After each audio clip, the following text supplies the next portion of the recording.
Welcome back.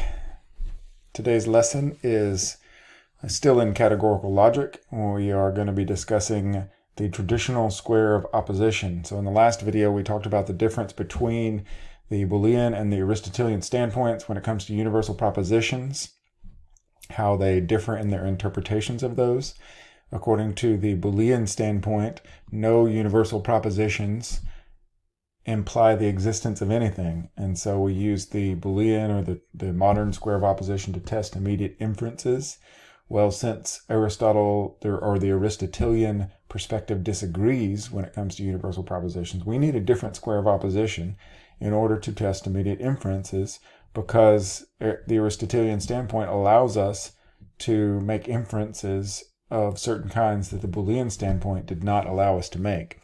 So here is a peek at the traditional square of opposition. You'll see that this one is much more complicated than the modern square of opposition. The modern square of opposition, the relationships around the outside of the square between the A and the E, between the E and the O, and so on, those were all logically undetermined. The only relationship that we were allowed to use in immediate inferences was the contradictory relationship.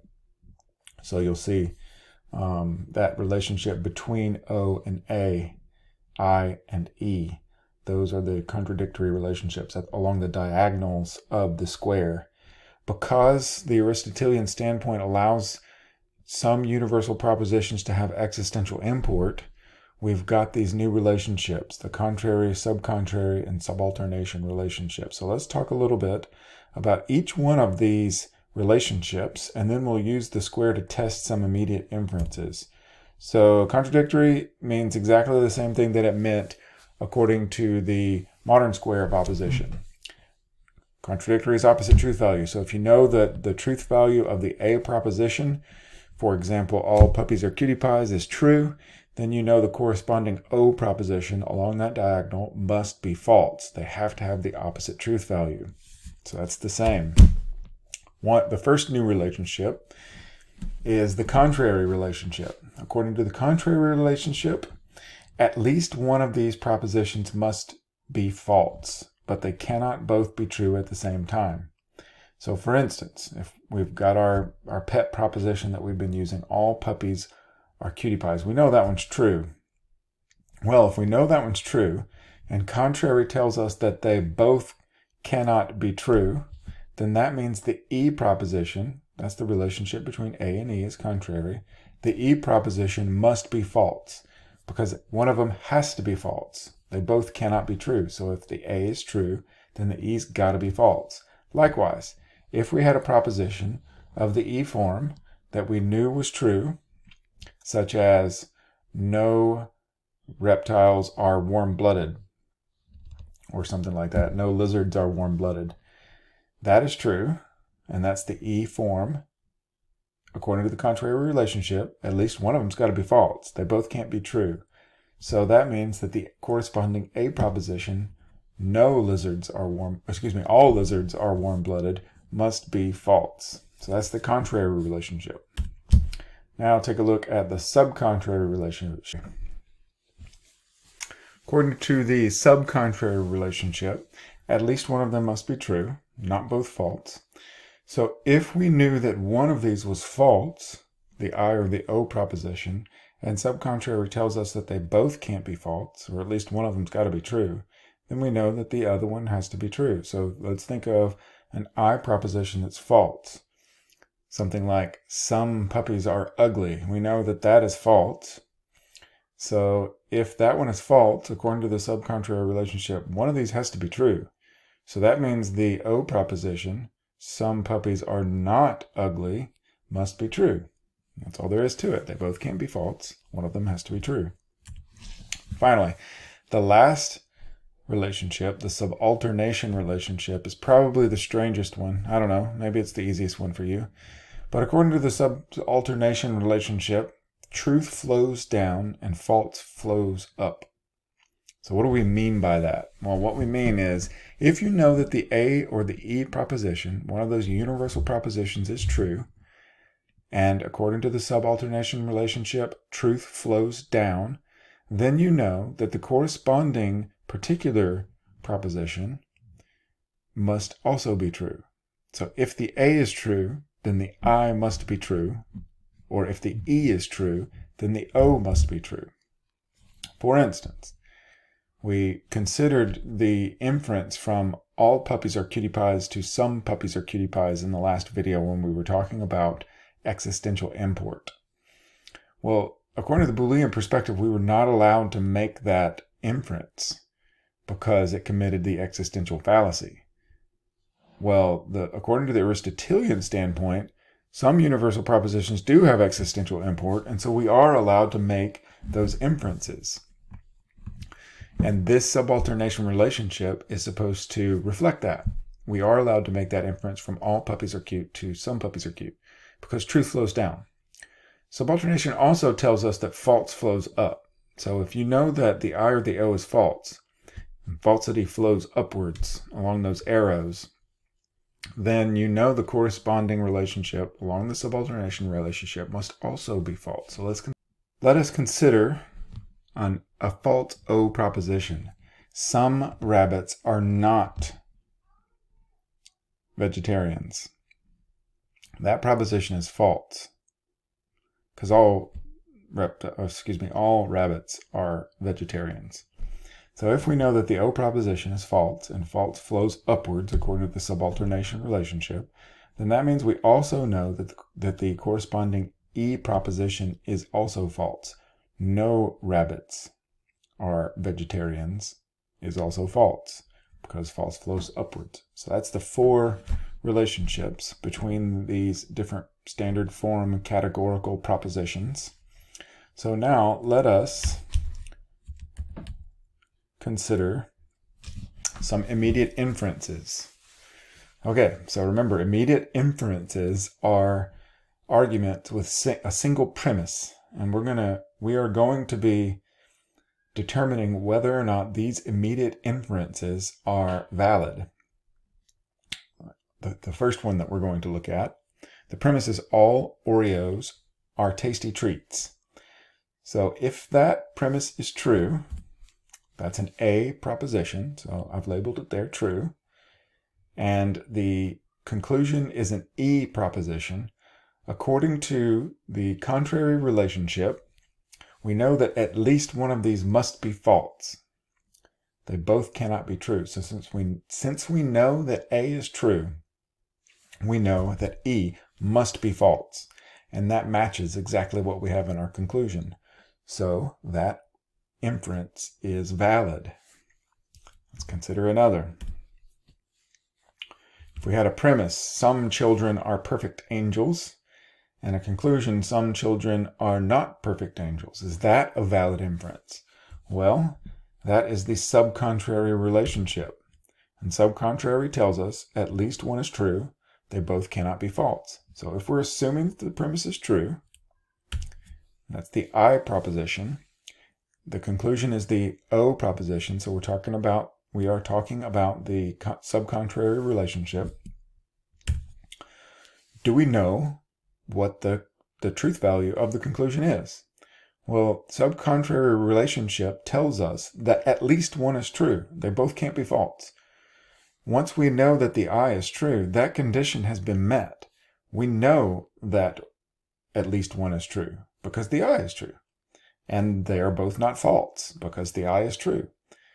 The condition has been met, so we do not know whether the O proposition is true or false. It's logically undetermined.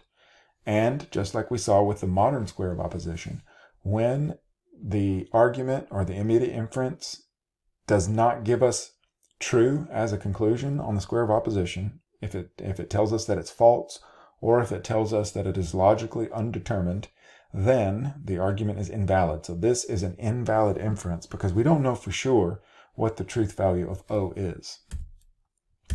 Now consider this one. It is false that all football players are fast athletes. That's our premise. And our conclusion is no football players are fast athletes. So this is the relationship between the A and the E propositions. Our premise is A, our conclusion is E. This is the contrary relationship And the contrary relationship states that at least one must be false. They both can't be true. Our premise is supposed to be false, so we know that the A proposition is false. Do we know what the corresponding E proposition is? In this case, the contrary relationship has already been met again, just like the last one. At least one of these is false, and they're both not true. So we do not know whether the E proposition is true or false according to the traditional square. Now, you probably are thinking, well, I know that it's false that no football players are fast athletes. At this point, it doesn't matter what the actual truth or falsity of these statements are. Remember when we talked about validity? Validity doesn't matter whether the premises are actually true or the conclusion. What matters is if they were true, do they guarantee that the conclusion is true? In this case, that premise does not guarantee that the conclusion is true. It is an invalid inference, regardless of the truth or the falsity of the statements. Okay, let's consider another one. Here's the one that we just talked about earlier in this video. We are now looking at the subalternation relationship between the A and the I propositions. According to the Boolean perspective, we were not allowed to make this inference because our premise does not have existential import and the conclusion does have existential import. According to the Aristotelian standpoint, on the other hand, this premise does have existential import because we are talking about something that we know exists. In this case, because puppies exist, we are allowed to make this inference because according to the subalternation relationship, truth flows down. We know all puppies are cutie pies is true. Since subalternation tells us that truth goes down, we know the corresponding I proposition must also be true. So this is a valid inference. So here we go.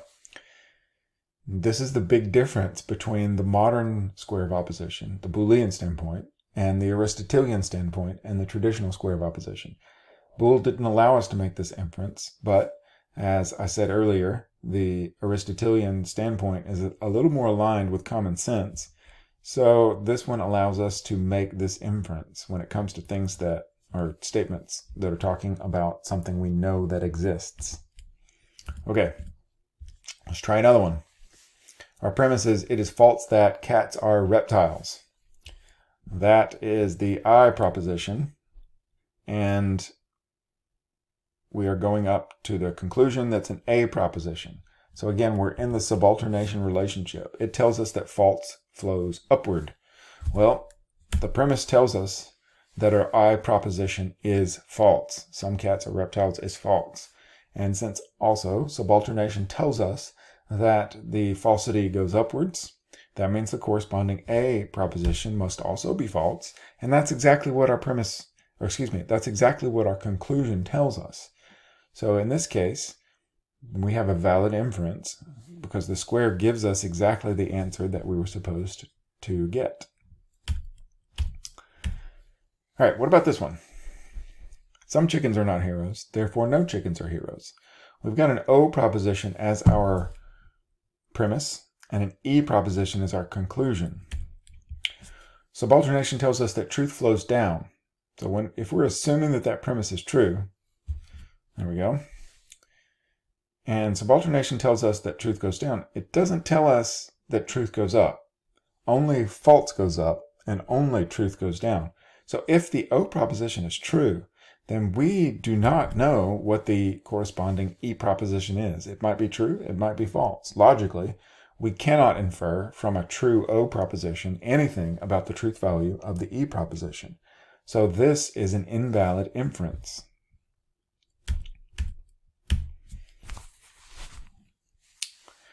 Take a look at this one. All zombies are the living dead. Therefore, some zombies are the living dead. This argument, the immediate inference, has the exact same form as the previous one that we did with all puppies are cutie pies. But now our propositions are about things that do not exist, zombies.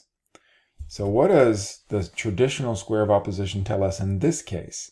Well, if we didn't know anything about zombies, we wouldn't know whether this was a good inference or not, because remember, only universal propositions about existing things have existential import according to the Aristotelian standpoint. So in this case, the argument is formally valid, but because we know that zombies don't exist, this one commits what's called the existential fallacy according to the Aristotelian standpoint. So the existential fallacy is committed when you have a premise, a universal premise, and a particular conclusion, and the subject term of your premise and your conclusion does not exist. In the case of the Boolean standpoint, every argument that has a universal premise and a particular conclusion commits the existential fallacy. In the case of the Aristotelian standpoint, only arguments like this that have universal premises, particular conclusions, and they're talking about things that do not exist commit the existential fallacy. So you have to think about this in order to test an immediate inference from the Aristotelian standpoint.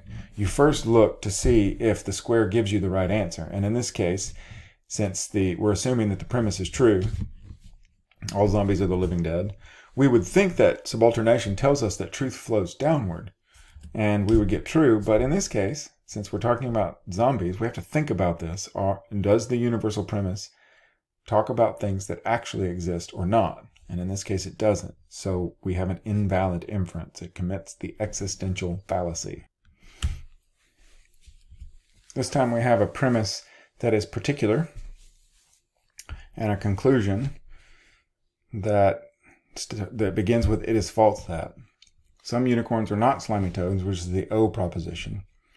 Our conclusion, it is false that all unicorns are slimy toads. Now, you might think that this is automatically invalid because our subject term in both of these propositions does not exist. But you have to think about this in a slightly different way. One way to think about this is an argument that commits the existential fallacy must begin with a universal premise and conclude with a particular conclusion. This one does not begin with a universal premise. It begins with a particular premise. So how do we evaluate this? Well, we evaluate it like we do any other one with a particular premise.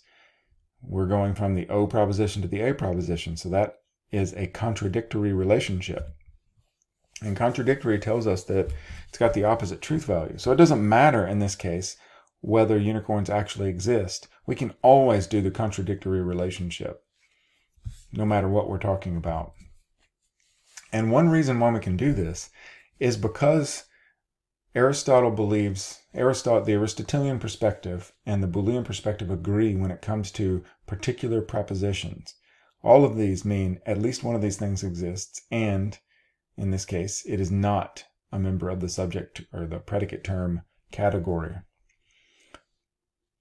Well, if we're assuming that that is true, then the conclusion logically follows. It's got to, because of the contradictory relationship.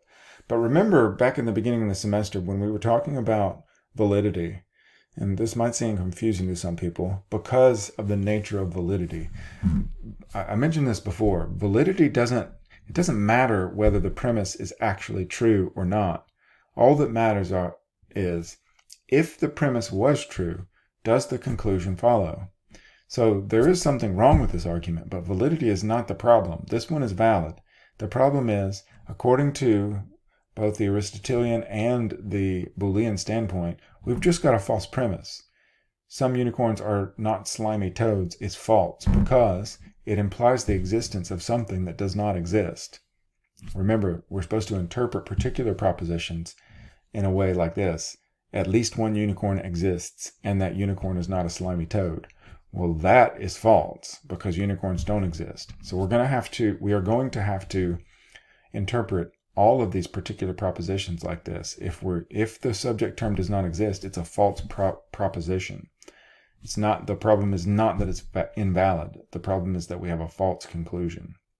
And there you have it. We have discussed the traditional square of opposition, and I have shown you several examples of testing immediate inferences for validity using the traditional square of opposition.